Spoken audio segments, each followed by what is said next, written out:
Don't even trip. You gotta let me know when you ready. I'm ready now. Ready. Yep. Okay. Good morning, Mr. Anthony. How you doing? How you doing? Doing well.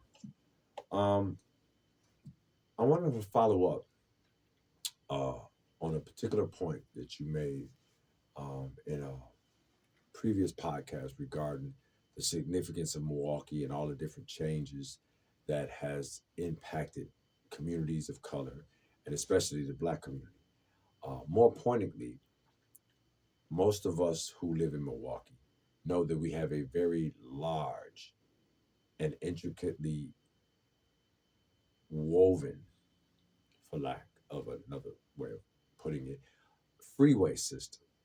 And I wanted you to explain to the listeners and the viewers the significance of how the construction and erection of this vastly this vast intricate freeway system, how has it impacted the communities of color generally and collectively, and Black people specifically? What are your thoughts on that? Well, I think first, I think the thing with the highway, I think Black people need to look at it for what it really is, which was your local, city, state, and governments working to disrupt a working class Black community after the Civil War, after World War II, right? And to say that you understanding the totality of how we got up north, right? So I look at it that we did a mass rush up north during World War One, right before World War One, for the jobs, wartime jobs, right? So the North sent job recruiters to the South, right, because they only allowed whites to go to war. Because they only allowed whites to go to war because throughout history, you always gain citizenship through completing military service, right? Okay. So to racially discriminate against you, they had premeditated that they was never going to allow you to be citizens, so you weren't allowed to go to war. This for created work opportunities when the white man went to war. So Blacks came up north. They sent recruiters down there, offering to double the pay what we made in the South. We fleeing lynching, Jim Crow. We pursuing any opportunities to really be a part of America.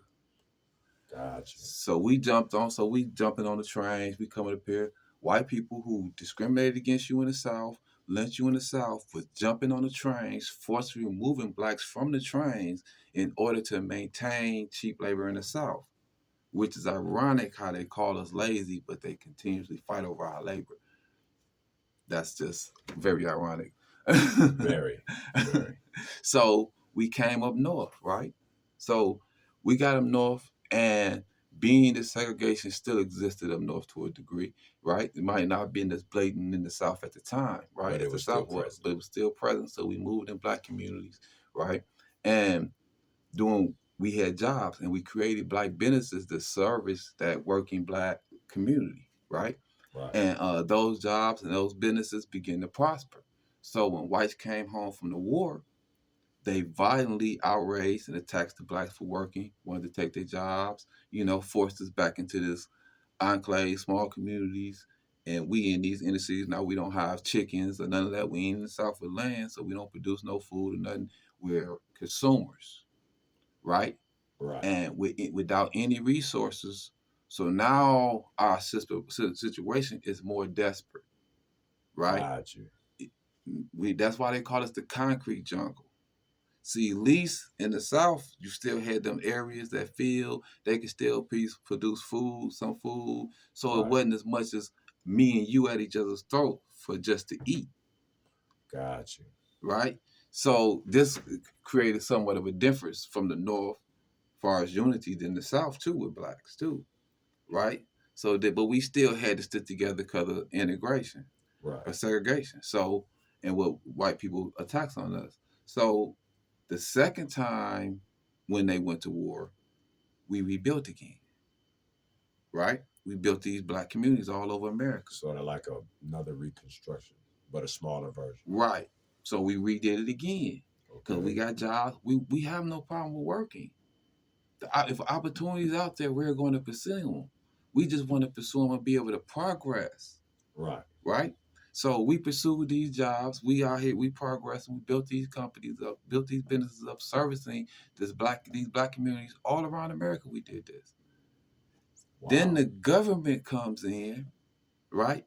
And they built a highway and they took these businesses from people through eminent domain. And they built Wow. these highways and through these inner cities. So now we don't have the ability to create employment ourselves. They form unions, right? Right. Block black people out of works for jobs and from attaining certain skills and trades, right? Right. Was completely dominated, block blacks out, forced us into poverty. Gotcha. You see, so that's and they did that. And so what they did when they built the highway, they divided these communities too. And Okay. then when they was refinanced, they was refinanced with service jobs. Like what kind? Can you give us a couple examples Because of? the intent was because they was financing the suburbs at the same time. Okay. So they was financing the suburbs for the whites, right? Okay. So when you look at downtown area, that's where they come to be serviced. Right? The Gotcha. clerks, you know what I'm saying? The clerks at the store who work in the counters. Those the jobs we was left to be serving jobs. They was no Gotcha. longer building factories in the inner city. If you in Milwaukee, A.L. Smith was built around 1906. You see, so Right. these inner city factories were built prior to blacks moving up here.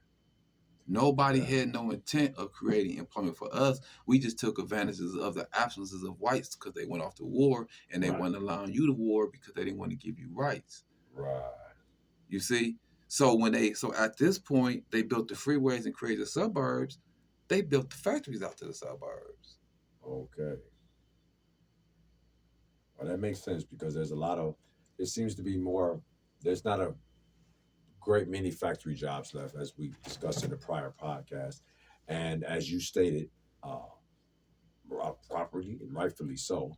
Most of the factory jobs that were at once prevalent in the inner city and the general county of Milwaukee, now they're out in Waukesha and Sussex and you know Blue Mountain Road and Menominee Falls and Germantown. Yeah, so that makes a lot of sense. That allows you to act. Redlining is not just the property you can live in, but it's the area you can go in. Right.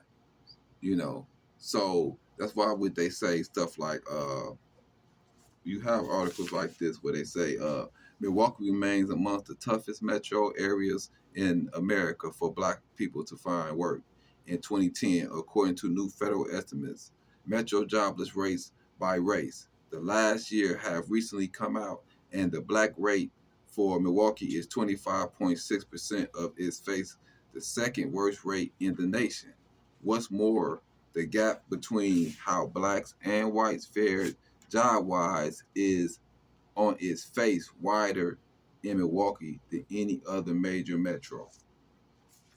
And that's jarring considering that a lot of us are aware of this, and some are probably are equally aware of a lot of these statistics. Um, would you care to elaborate on the significance of those statistics and how they continue to impact our community now? Well, let's understand that African American it says African American college students are about as likely to get hired as whites who are dropped out of high school. So what we saying is when we say in the black community you have to be two, three times better to get the same job as white people, we saying you have to go two, three times further into debt to get the same job as white people. You see, and then you have How to so? African American college students are about as likely to get hired as whites who have dropped out of high school, Right. right? But you specifically made the statement that we're more than likely to go into debt.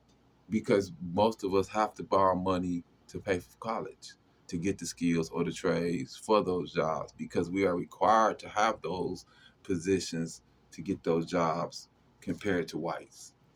Understood. So we are required to have to proven ourselves that much more, right? Gotcha. So right now, one of the biggest debts in America is the college debt, right? Student Student loans. loan debts, right? Right.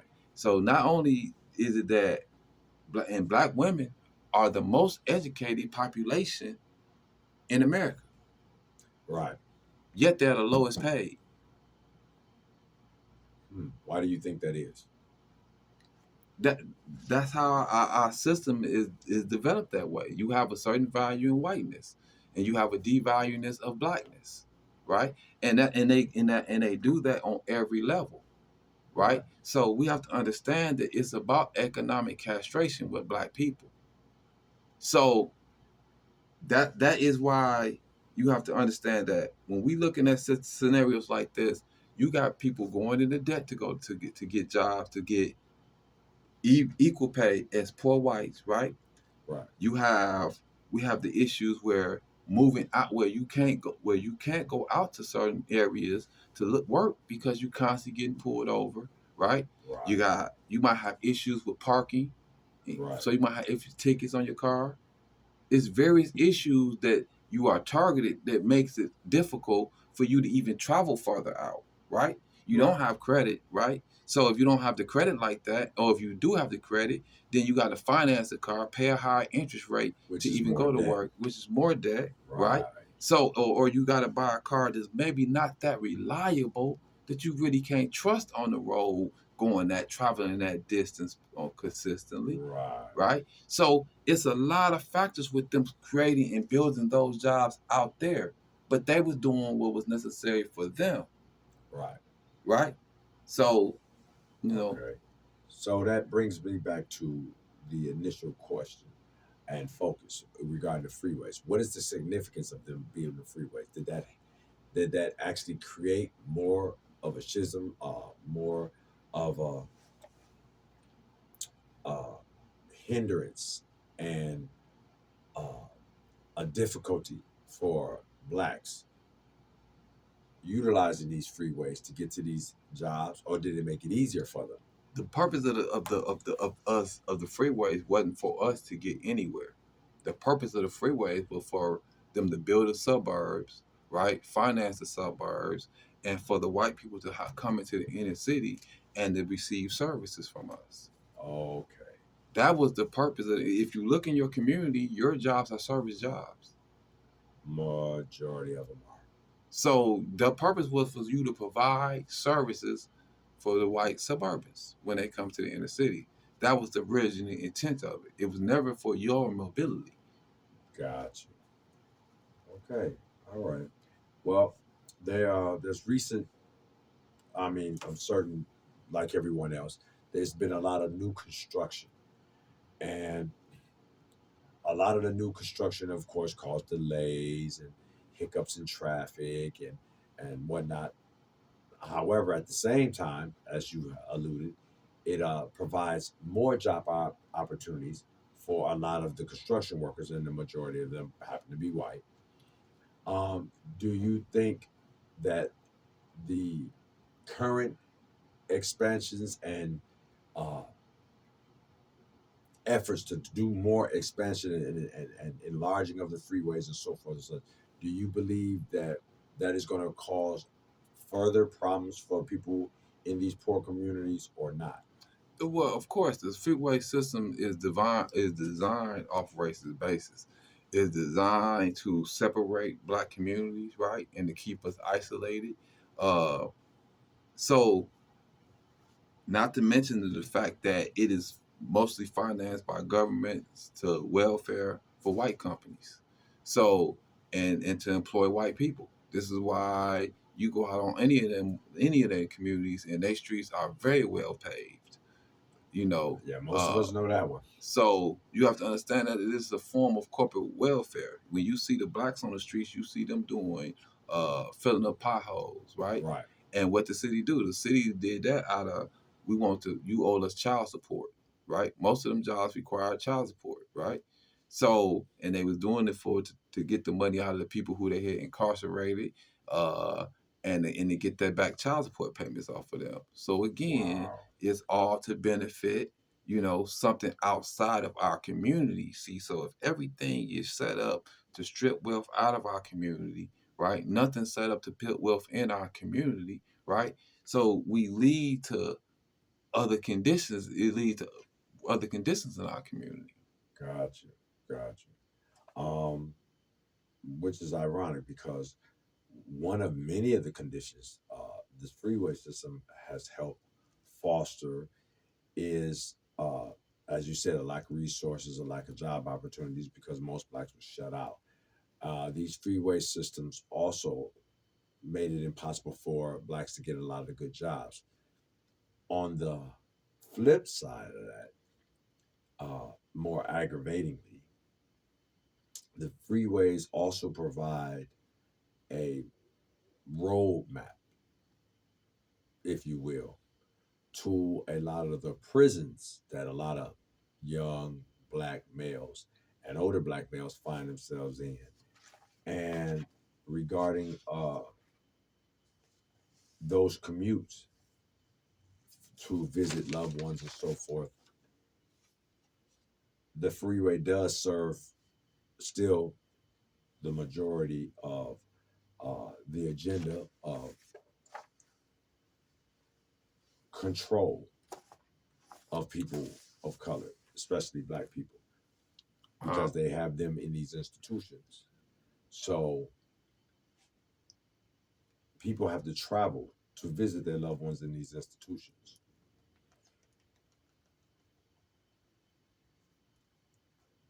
What are your thoughts about that?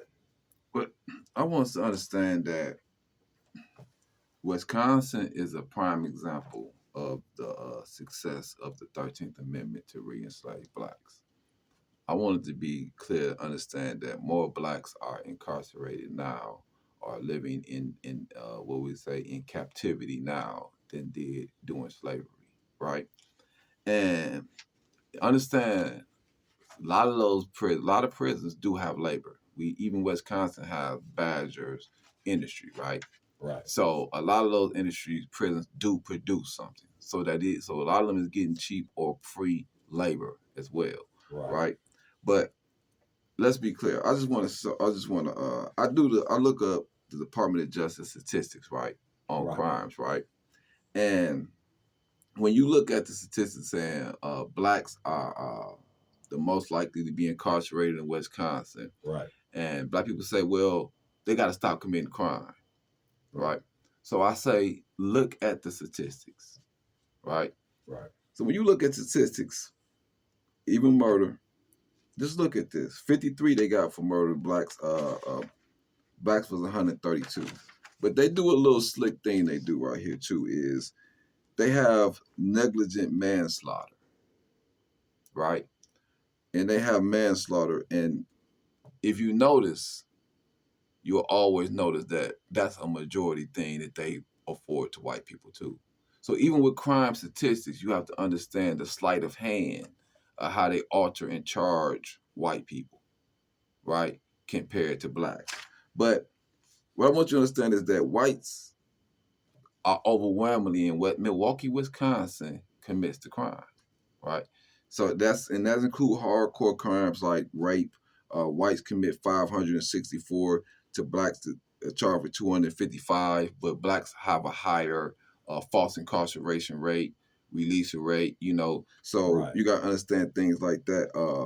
So blacks lead in robbery and murder, which is also crimes that are conditioned based off economics. You right. understand? Like if you hustling or selling something in the streets and you're around poverty, you might have to protect that, right? Understandable. That's coming from poverty, right? So robbery is a crime of desperation, right? A person commit a robbery out of desperation. So you have to understand that is purely an economical crime. But now you also have to understand when you talk about stuff like aggravated assault, whites commit 2,592 versus the blacks 205 and 3. But see, you don't just have aggravated assaults. Now you got to understand what they do is they charge whites with simple assault, right? Where they Right. overcharge the black. So when you get to talking about this simple assault situation, see, Now, simple assaults is 9,000. This is because of the difference in versus the 5,000 for blacks, right? It's a Right. difference in how you decide to charge blacks and whites, right? Right. So, as a people, we have to understand that the prison system was designed to reincarcerate and re-enslave blacks, not designed to do the same for white people, right? Okay. This is why they don't have the incarceration rate comparative to their crime rate.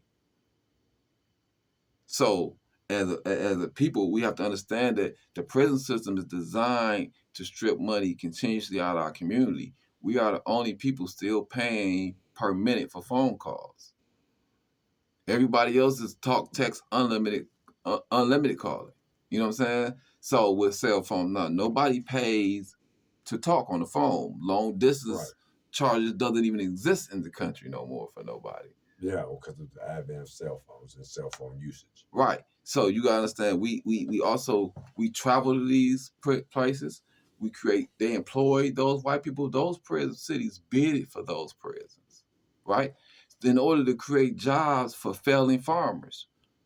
And black people got to understand this is just a Wow. repeat process. Same thing happened out of slavery. White people loaned black people money and they became failing farmers, right? So, th- so we just got to understand that this is a repeat process of what happened before. Right.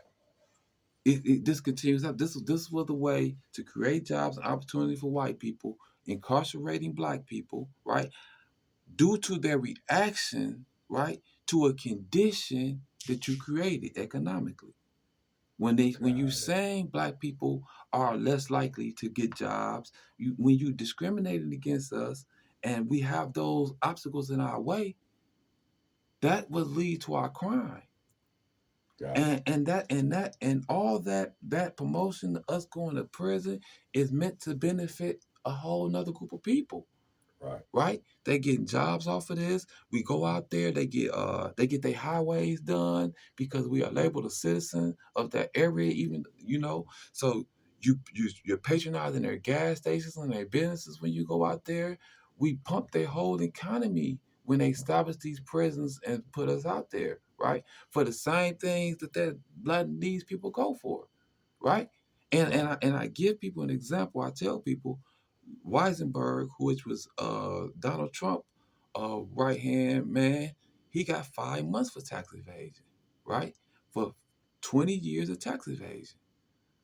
Wesley Wow. Snipes got 3 years for 3 years of tax evasion. Orlando Isley, 3 years. Right. The amount of money that Weisenberg did for the Trump organization for tax evasion is, you know how much that is in comparison to what you're talking about with Wesley Snipes and Ronald Isley? I bet it's a lot. So just be clear that all the evidence is there that this prison system was designed to reincarcerate your people, right? And I understand nobody wants to be a victim of crime, Right. right? But what I'm saying to you is to tackle crime in your community, you have to become stockholders and stakeholders in your community. You Right. have to tackle the economic issue in your community because whites have shown you repeatedly that they're not going to do it. Well, do you think that might be the mistake that a lot of us are still collectively, I'll say in general, still looking for them to be the savior because that's how we were miseducated to believe and to view them? Exactly. That's our biggest issue is that we're waiting. This the thing. This is something that they got from us, right? When they came into taking over Spain. I just want to say that this is what they got from black people, right? That you will have the ability to produce. You have the Right. ability to create. When they seen what we created and then Right. they come to America and they constantly see what you produce, white people understood that. They got that from us, right? But the objective was they stripped it from us, right? So they stripped the belief. that we can do for ourselves from us as a people. And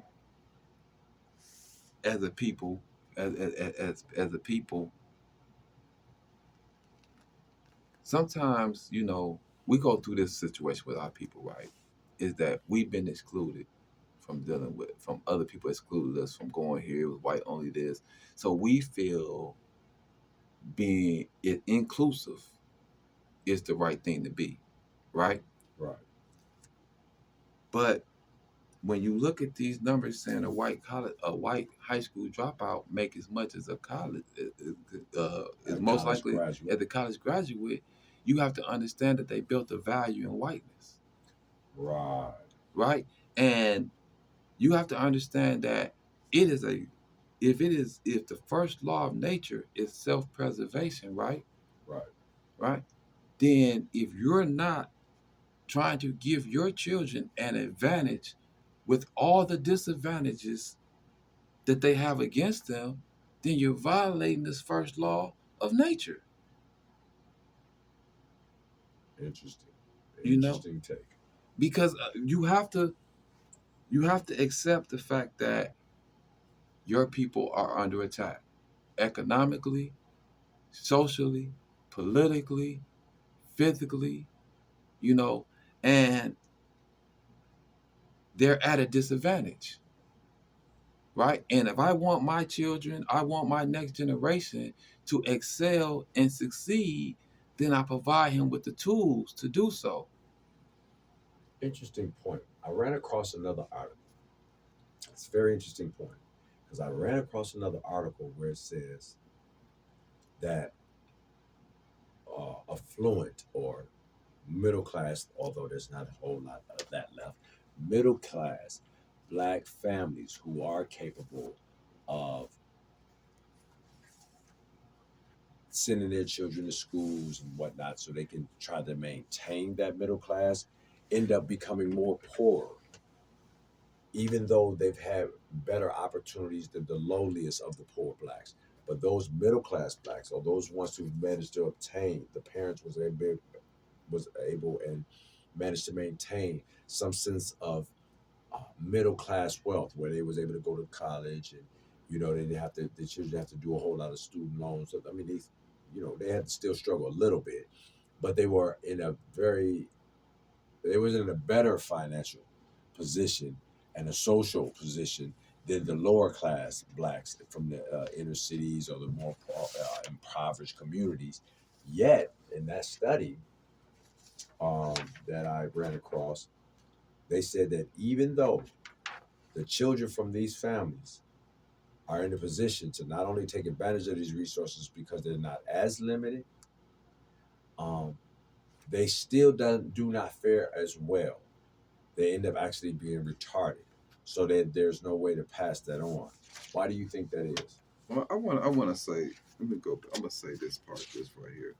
They have the list of the rankings are as following: worst cities to live in for blacks: Milwaukee, Wisconsin; Racine, Waterloo, Chowder Fall, Iowa; Minnesota, St. Paul, Minnesota; Denver, Illinois; Mile Benton Harbor, Michigan; Peoria, Illinois; Rockford, Illinois; Springfield, Illinois; Rochester, New York; Syracuse, New York; Kankakee, Illinois.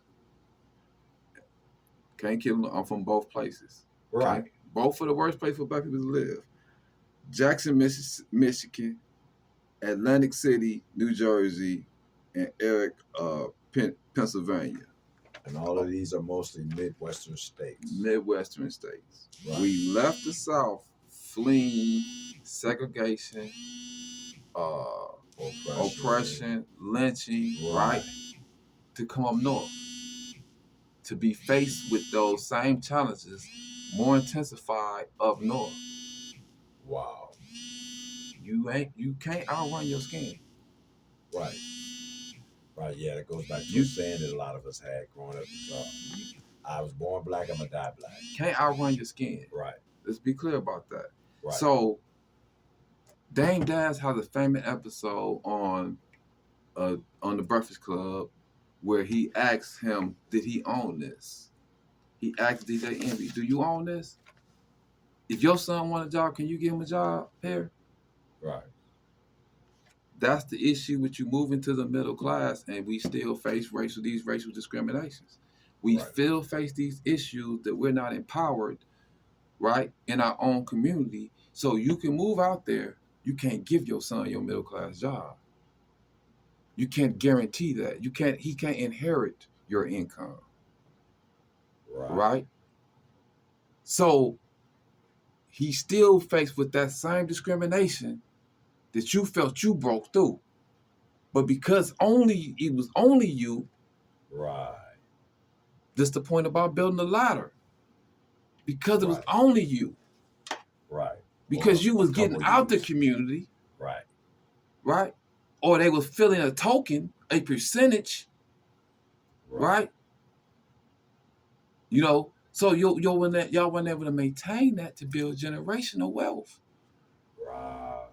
And then you got the disadvantages of when you coming into middle class, you got a whole side families you done left behind. Right. Who they calling on when they need help on their light bill, when they need help, you know what I'm saying? When they face an Right. eviction, they calling on that middle class person who has this large student loan debts, who's trying to pay the expenses of being white, who has to pay the expenses that it costs to live away from black people. See, they have to pay those extra expenses of that, right? And then they have to do those extra things to stand out in that community to fit in. The car got to make sure the car's on that same level as them. So it's expenses for them to be that way. And they isolated and they have to maintain it alone. So there's no building generational wealth in that manner. And that's why you believe that black children who come from middle class or more financially affluent uh, households do not advance. Because we haven't tackled what put most of our people there. You still haven't tackled you just because you broke through, you still not have tackled what got most of our community there. Your child is just like the rest of them. They don't see no difference. Wow. Well, that's interesting because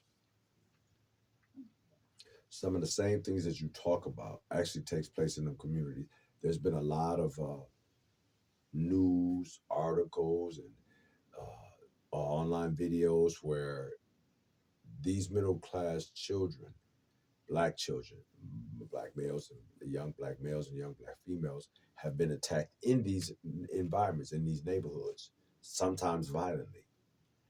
And it seems that despite how many times we would like to tell ourselves collectively that we made super awesome great strides, not that we haven't made none, because I won't take that away, but that we made super awesome strides to remove ourselves from those impoverished communities that made us feel ashamed or whatnot, or made us feel uh, less than, or that filled us with this sense of angst where we couldn't feel like we couldn't get out and whatnot. And then they finally, the few that do get out, yet they experience the very same thing, if not more intensely applied or visited upon them when they move to these affluent neighborhoods. Well, parents will sacrifice their children's emotional state in order to make themselves look good sometimes in black Wow. communities. And I say that because they understood what it was like not to fit in. They understood what it's like to be a social outcast, right? So they move in those communities to be better than who they left, right? So you go out there, now your child's more vulnerable. Right. Your child stands out more, right? Right. Now your child's self-esteem is constantly being attacked, right? They're questioning, do they even have a right to exist? Because everybody around them is questioning this. Wow. Right? But you are in the suburbs, you don't live around the rest of the blocks. Hmm. And so many of your kids have so many psychological issues They don't feel like belong nowhere. You see? So, because we are not naturally, and there's nothing wrong with it, but naturally, we draw towards our own people. We draw Naturally. towards people who are like us. So, Right. for you to consistently force your children to be an outcast in a community, for you to feel good about yourself, right? Because don't nobody want to do the work of building up this community. So you have to tackle the issues to put our people back in that situation because your children still going to be faced with it. Right. That's my whole point. That's why I'm saying you can't run. We got to fight the fight because it follows us. Understandable. That's definitely understandable. Um, and I see you alluded to a question in a former previous podcast where we addressed that when I had made a statement and I made a commentary statement regarding that some people in Milwaukee, as you've proven with statistics, is one of the worst placed metropolitan cities to live in. And as I had alluded to, over the last 10, 15 years, it kept topping the list. And even in the reports that you refer to, it still tops that list. And that some people have expressed a desire to leave here and relocate, not necessarily to a place where it doesn't exist, but where it wouldn't be as oppressive and suffocating. And that it is my belief that that is why a lot of people um, have moved when they've improved their financial situations. They move out to these communities, these suburbs, and so forth. And my question to you is, even though you feel and you believe that regardless, it's not going to really make a difference based upon your individualism or your collective individual or your collective standing in society as a black person, you believe that that's not that wouldn't be a good move for black people to find a lesser oppressive and suffocating environment to try to improve their life in. Well, this the thing I have. I sell products to black people, and the most oppressive and most embracive of white supremacy towards me is black people. Right. So I'm saying that if we shake that, I don't even worried about them. They conditions, as long as we mentally, I don't believe they have the power to affect us that way because we drive so much of American economy, right? That we just don't realize our power. Right. So I believe that if you acknowledge it enough to move around, move away from it, then you should acknowledge it enough to create a change. You should be Good able to acknowledge point. enough to put in the effort to work. Excellent point. So that's just my point about it. And Right. if you acknowledging that, and if you can acknowledge what the conditions that are created in that community, right, then you will act differently, right, and you will begin to circulate and build and reinvest in your own community. And it's clear that you still gonna you follow the white people when they come back to the inner city and gentrify back in the community, right? You follow them and you pay this exorbitant price that they charge you when you was already there and you could have did that. Interesting point.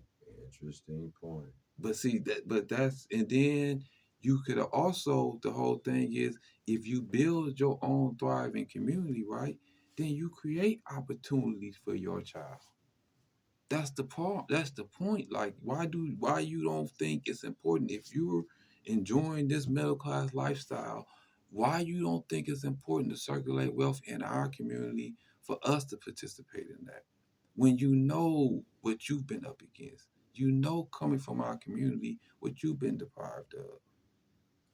Well, you've echoed that theme, and as I stated before at the beginning, there's a lot of people echoing that same thing.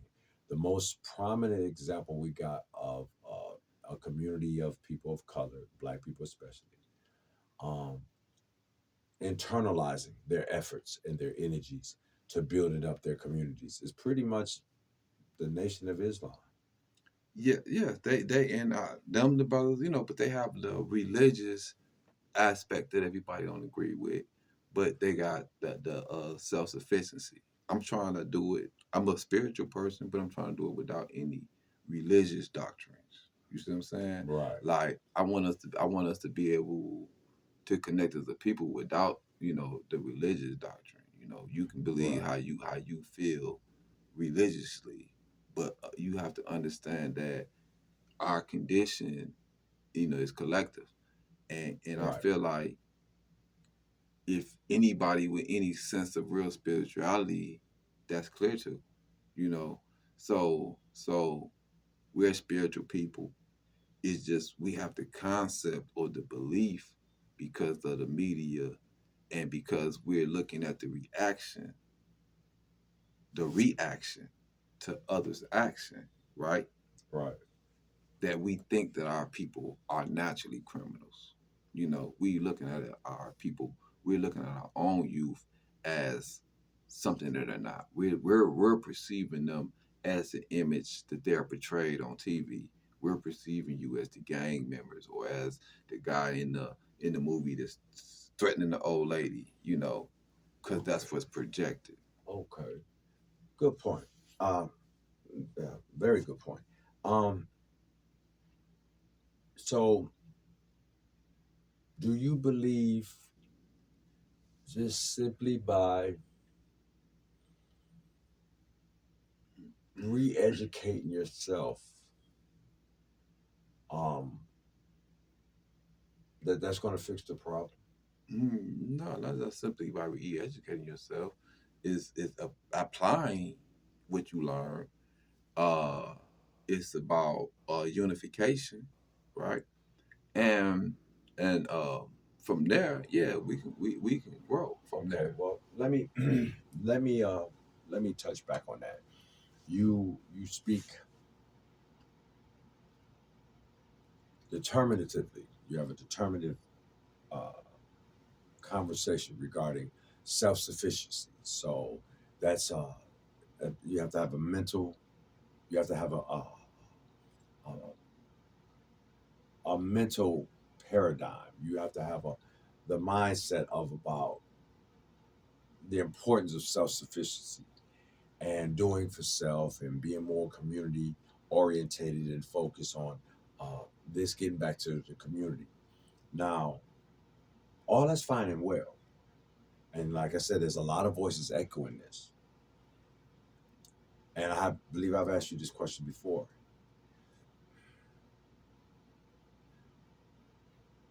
Do you believe that despite how many voices are saying this, including your own, despite how much is being spoken about this by the multitude of voices, male and female, some of them young as well as older, that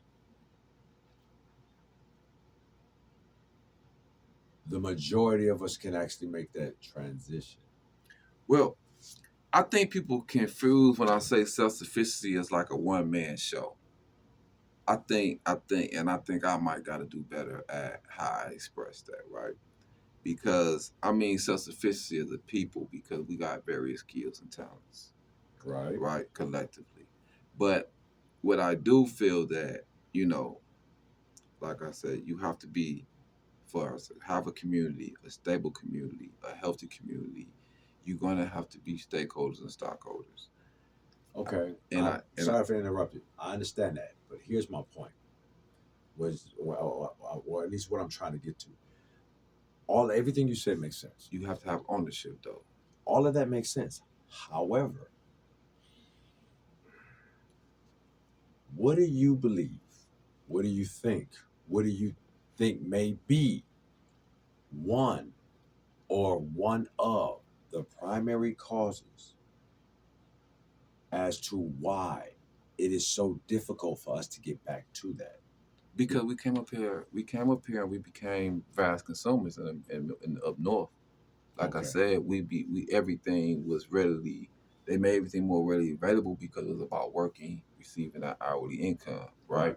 To the point where the mothers, right, stopped the cooking and went to the fast food because they had to work too. You Right. see, So now you at a point where you have a mother and father working, right? Right. So nobody to teach the father. Nobody. The father's not time to teach this boy how to fix stuff around the house and be this, because Right. he working full time, the wife working full time, If not cost of multiple living, jobs. right? A lot of times in our community, multiple jobs, cost of living study booming. The kids' expenses for them to even, they Exist cost and us, do the basics like right? go to school, All, having clothing and all that's whatnot. Right. is our is very big. So that's Right. that's that's that's a big problem we have in our community, right? And Right. and, and part of being self sufficient, right, will give you some form of creating and supporting or investing in other businesses in your community. Will give us some form of flexibility, right, for us to participate more in our youth lives and invest in our youth. Right now, you in a condition where you got generations, right, Mm-hmm. who are growing up so disconnected from their entire family. The Right. mother goes back to work after 6, 7 months, right? So the baby goes to daycare, Mm-hmm. right? So all his life, he's around strangers. She's working 10, 11, 12 hours because, as we said, the black women are the most educated in, Mm-hmm. in the country. So Right. a lot of them are single mothers. So they work in long, extensive jobs, right? Mm-hmm. Because you understand, we talk about the prison rate. So you got to understand the black male was targeted for mass incarceration, right? Right. Because we had to jump out there younger. If you ever really pay attention to the streets, they be about the sisters stay in school and the boys got to be out here. Right. You see what I'm saying? You just got to understand what it is. The boy got to step up first. Okay. So as the youth, he step out there. So you done with these women. They got the children, and they working overtime. And even if they do have a spouse to stay ahead and maintain, they both working full times. Mm-hmm. There's no connection in that family with them children like that to a large degree, Mm-hmm. right? So now we relinquishing them out to the community, right? But it's hard to have a community without without a family connection. You want a safe environment and a thriving community for your family, right? Right. But you have no ties to a community without a family, without family ties or connections. And that and us in this rat race has created a disconnect within the black family, Right. right? So Right. I'm trying to get us off of that rat race, pull us out on certain degrees of that economic system to the other parts that we can provide for ourselves at, right? Not all, but just what we can. The things we've always gardened. Even when some of us when we came up north, we gardened, right? So it's just simple things that as men and women that as adults that you want to be able to pass down to your children for their own ability to survive and know. Okay.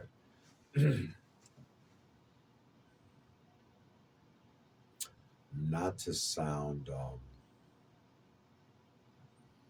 well, not to um not to critique or overly or unfairly or misperceivingly unfairly critique your answers. Um, you repeat the importance of self sufficiency, community, and everything. However, there is a lot of things that you mentioned that black folks are not interested in. There's a lot of things you're interested that it is hard to get them to be interested in Well, be- because they have been so thoroughly socialized to chase a lot of the things that you mentioned. That could that be the reason or one of the reasons why it's so hard for people to go back to community? that is true. We are the materialism is engulfed in our community. I told somebody one day, I said, you should be ashamed to pay $700 rent with $600 outfit on.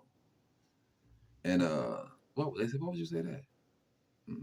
With so yeah, that is a Because that problem. person didn't see anything wrong with that. right. That is a problem in our community is the materialism, but that comes from That's one of that's the problems. yeah, that's one of the problems, but That's that one. comes from being deprived, right? Mm-hmm.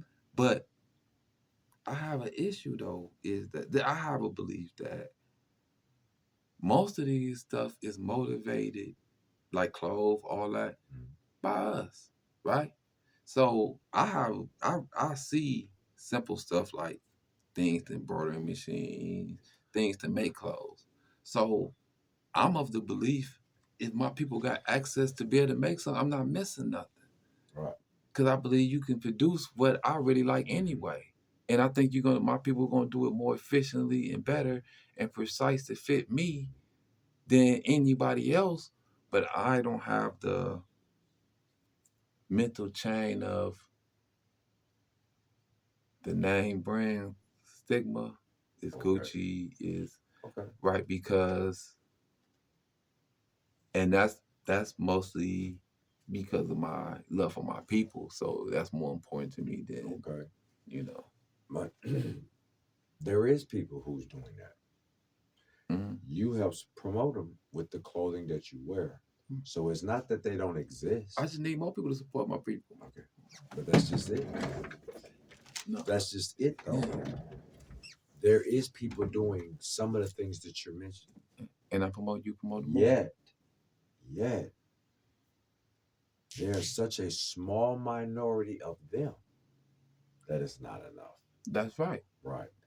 And then you have to think of everyone's trying to do the very thing you're saying because there is a lot more of it. Mm-hmm. And you had brought up at times one of the problems is access to capital Mm-hmm. or the necessary capital to help fund these things. And another point you have brought up was that one of the reasons why there is an absence of access to capital because of the systemic system of institutional racism. And then there's still others who's found ways around that. However, when they try to connect with one another, there's still a sense of disconnect amongst each other because of the psychological, the mental chains of psychological slavery. Those shackles have not been totally and completely removed because, as you mentioned in prior podcasts, those shackles and the desire to maintain and strengthen them is also part of the system where they constantly bombard us with what's on the internet, the music, gangster films, black exploitation, you know, and then the schisms that we've suffered regarding the divisiveness, mind, body, and soul against one another. So, as I was asking, when you list all of these different things, and you had actually spoke about that in the prior podcast, that's a lot to overcome. Mm-hmm. And a lot of times, humans generally, collectively, and multiple communities of color that are not white, although white is a color, have suffered under these. Not to the same degree as those descendants of Africans and blacks as we're labeled. Nevertheless, though, the focus is always still on the mental, psychological, emotional, physical, economical, and educational castration and perpetuated slavery of all their beings. Is it possible that that's why it's so difficult for people, Well, our people, to come together collectively? well, they passed what is called merit matricious laws in 1710 in Virginia, which was laws that they benefited blacks to portray other blacks, right? Mm-hmm. And those practices still exist, right? Mm-hmm. So we got to look at how people are incentivized to Mm-hmm. create and sow division within our community, Mm-hmm. right? And so the part of the reason why I do speak on how I generate my money and my objective of being obligated to my community is because you have to understand people are so obligated to outside sources, right? Mm-hmm. And if those sources are outside of you, they're not meant to serve your benefit. Mm-hmm. This is reason why people argue about how campaigns are financed, right? Mm-hmm. Should it be just local money if it's a local campaign because you want to know who is incentivizing this person Mm-hmm. actions, right? Mm-hmm. And I think us as a people need to start holding people accountable for what they say and who incentivizes them, Mm-hmm. right? Mm-hmm. And so my thing is that if you want people to speak for you, to be able to stand up for you, and to come back to your community and be able to produce, right? That's who you got to incentivize. Mm-hmm. So it's back to that point. Where do you put your energy at? Mm-hmm. So as a people, it is a lot. But the moment you place value in you and your people, right? Then a lot of that get lifted. Because a lot of it comes at you. It's because only because you able to devalue yourself and the people that look like you. You have subjected to legal or support legal policies that works against you and your children Mm-hmm. because of your view of yourself. This is why the crime bill in 94 had the support of the Black Caucus. And while I talk about the crime statistics of blacks and whites, Mm-hmm. and you see the whites committing crimes, but there's no mass push to incarcerate them because white people do not incriminate their children. So it's about a viewpoint of self, Mm-hmm. right? So if that viewpoint of self changes, you Mm-hmm. see yourself as something positive, you understand that you did not come from this condition, you acting this way according to your condition. So when you begin to understand that, Which condition? your condition of economic, your condition economic, social, political, the entire discrimination of being cast as the lowest bottom of America, Mm-hmm. right? So you have to understand, it's only person going to lift you out of that is you. Only person going to lift you, and no matter if you can elevate yourself individually, right? Mm-hmm.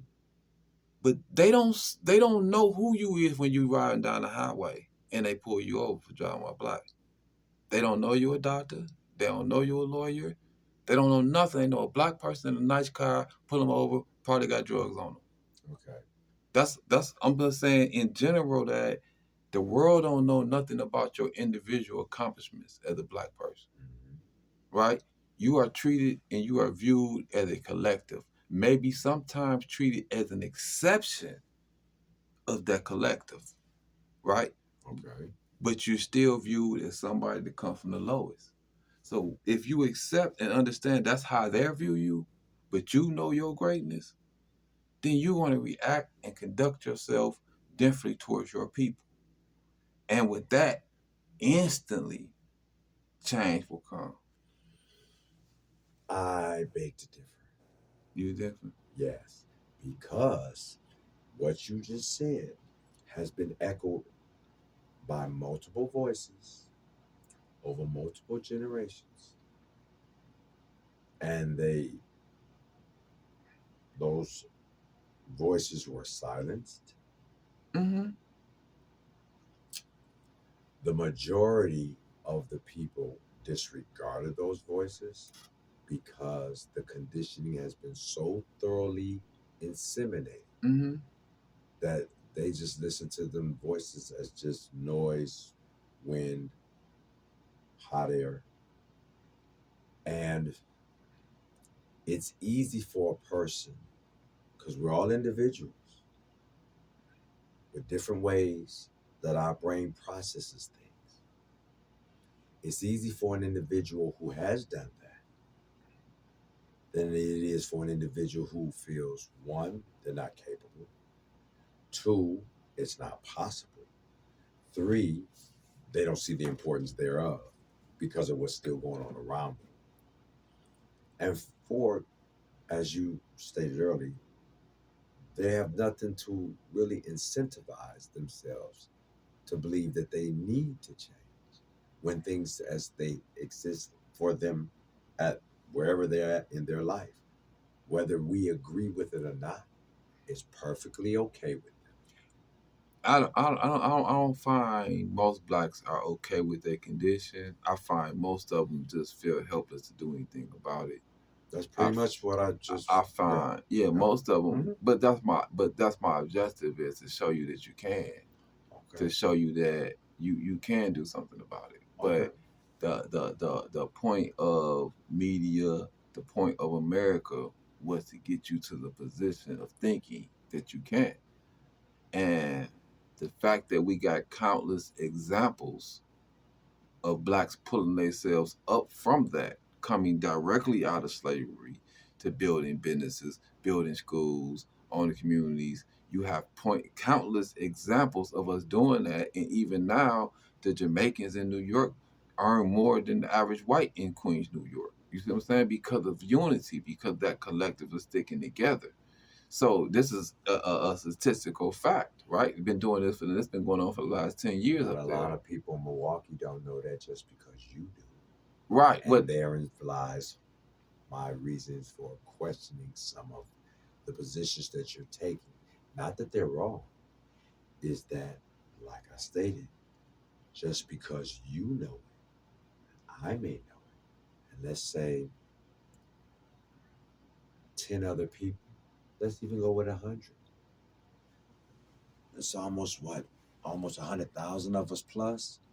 If it's just us 10, 50, or 100, No, just give me 15. if it's just us 10, 50, or 100, and it's almost impossible for us to find each other Right. because of something we're either failing to do or something we're not doing correctly. Those that don't have that mindset, which are the majority of our people, is it possible that that's one of the other reasons why it's hard for Well, us? it's hard because, well, when you destroyed the family structure, that's when it became closely impossible. That's when it came the hardest. The civil Why? right. Why was that? Well, Why? What made it so hard? well, family builds a certain amount of stability. It's first of all, it allowed you to have a little more resources to go out and to go out and do things, and then the mind state with the family. That's the Yeah, primary thing that they destroy. you gotta understand that. That's why I Mhm. say, like, if you're part of a family, you have more of incentive to be involved in your community, right? Not necessarily true because you can still be part of a family. But let's say, for an example, a family full of criminals, they're, they're going to feel the same way you do, but from an opposite perspective. Wouldn't Right, that be right, true? all right. And but a lot of times, like I said, a lot of times that come from a lack of options. A lot of times the criminal components come in from a lack of options. People don't necessarily want to risk their freedom on a consistent basis. Yet we do know there's those that do. There's those that do, right. And like I say, a lot of that is the mental too. That's that mental chain. I sold drugs all my life. That's what I know. So that's what I'm gonna do, right? So a lot of it, what I'm trying to do is help break mental chains, right?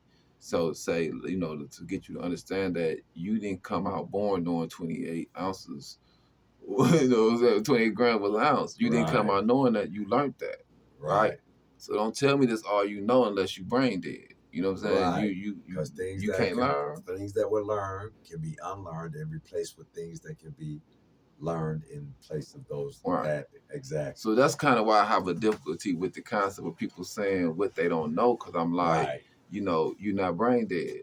You still learning. And then using yourself as a prime, perfect example. You was told you were incapable of learning. Yet, Exactly.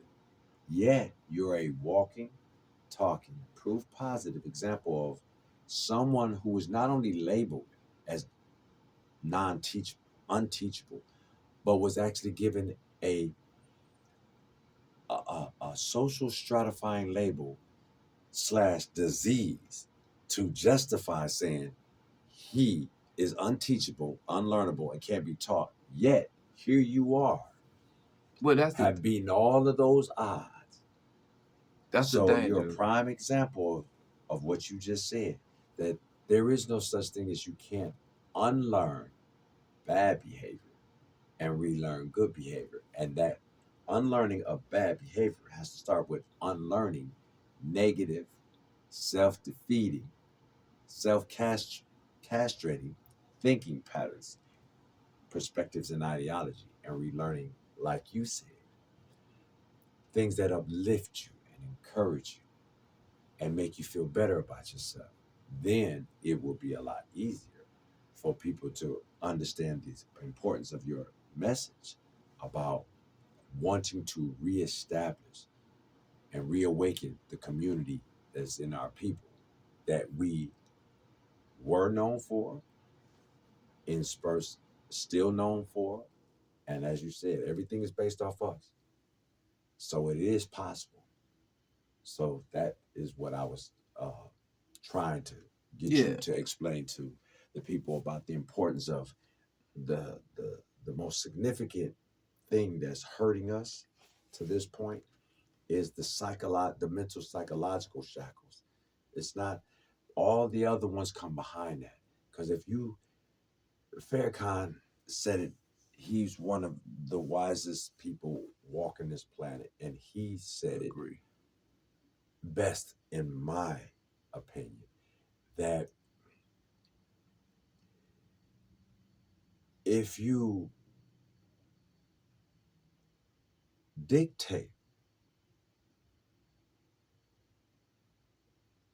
the circumference of what a person knows, you control the diameter of their knowledge, which means you control where they go and how they go. George Washington Carver, the father of Black History Week and Black History Month, said the same in his book, The Miseducation of the Negro, when he said, we have been so thoroughly conditioned in a slave like mentality to be told what to do, when to do it, and how to do it, that if you took a Black person and gave him the opportunity to walk through the front door, but all his conditioning, his whole life, it says he's not allowed to walk through that front door, and he doesn't see a back door, he'll build one for himself to walk through. And that is the priest. That is the primary problem that I believe is what makes it so hard for people to get your message and understand the importance of not only receiving it and embracing it, but understanding that what you're saying, you're walking, talking proof of that. Yeah, that's why I don't believe in. That's why I have an issue with how with the mother and them going back to work so quick is because then no one's nurturing the children at that time if you run Right. it back to work. And even when you look at the Black Girl Rock situation and stuff like that, you say, well, look at this mass incarceration of Black boys, but you got the women focus on other girls. Girls, the most educated, Black girls, the most educated population. So now you're taking that away from Black boys, right? See, you can't have one without the other, right? Right. But they allow you to create this separation, and Black people never operated like that. If you go anywhere throughout history, we always had a certain treatment of our women different than Europeans. But we look at perceptions based off of the reaction to certain conditions we in America, right? So you looking at a man who has no power or control at work, right? And so he might get drunk, come home and beat his wife, right? So you looking at somebody who is a victim to these racist systems, right? And he don't feel he can be a man, right? And his masculinity comes from how many women he can sleep with or how well he can fight, right? and he got to take whatever these white folks dish out on him. So he come home and you say, okay, this is how black men is towards black women. No, this is a result of the condition we were placed in that scenario and how he handled those conditions. That is not who we are naturally as a people. And this is what I get us to understand. Like I say to black people, when you say it's my own kind robbing me, and I say you don't see the forest for the trees, right? And you see that black person just doing the robbery. You don't see the economic conditions that forced him into desperation to create the robbery, right? You don't know about the parking tickets, the evictions. You don't know about none of those conditions that created that to lead him to the point where he's willing to risk 60 years in prison to get $100 out of you, right? See, and you don't understand like why he robbing me because you don't understand he can't go out there. He's getting pulled over, rise, follow the moment he go out there. So you got to understand that the policing and them pulling them over when they go out to your community, part of that was to keep the people who they impoverished and they have who they've starved to the point where they're desperate enough to commit robberies was to keep them around you. So that you would be the victim. This is the purpose of them pulling them over when they go outside the community. Keep that desperation that we created in your community. So you looking at we victimizing each other and ignoring the totality of the condition. That's what I'm telling black people to look at. You're not looking at the fact that predatory lending on homes was mostly targeted towards us. This money that was robbed out of our community. And what happened? The government came in and saved those banks after they robbed your community. So you have to be clear that we react to this economic impoverishment, right, in ways that are not correct. But at the same time, what I'm saying, if you want to tackle those issues, you have to stop allowing other people to control your economics. So the next time it's a factory to be built in your community, you want to be on stock in that. So you have a vote to say, no, this factory stay here, don't go overseas because I want to keep jobs in my community so I feel safe in my community, right? That's what's called being a stakeholder. You a stockholder, that's a stockholder, you a stakeholder because you benefit from the jobs that are created in your community, right? See, this is how we have to think. This is how we have to think as a people. We got to be stockholders and stakeholders. You have to take control, ownership of your community, right? So that you can create opportunities in your community. Your children are not going to listen to you because you haven't led them nowhere. You have nothing to offer them. You can't get them a job, right? You can't give them stability. You didn't do the politics. Why is it to listen to you? This is why they're wild in the streets. The Arabs and Indians, they can give their children jobs. You can't. This is just a fact. Their kids gonna listen to them because their parents can create opportunity for them. So you see black kids are dropping out of middle class at an 80% rate, right? That because you don't have ownership. So I don't want to hear what you don't know how to do. We can learn it, right? I did 13 and a half years in prison and came home, built businesses, right? I ain't got rich off of them, but I generated income and I've been providing for myself, right? And it could do better if I had more support from my community. And there's various other black entrepreneurs because every video I've did lately all had different black owned company shirts. This is a company, another black owned company in Atlanta. It's possible. It's possible. And I'm saying that the more money you have circulating within your community, the more opportunities you have in your community. See, if you go and move out to there, and then you move out to the middle class, this is what they do. When you appraise your house, they appraise your house for cheaper than they appraise everybody else's house. See, Rob, you had a wealth that way too, right? Because you allow them to establish your wealth. See, if you built your own community and you established your wealth, right? That's all I'm saying. Establish your wealth and you can transfer that wealth to your children, so we can stop repeating and starting over every generation. That's all I'm saying. Why you want to keep starting over? We end it right there. I'll wrap it up. Nah, you good. You good. You good.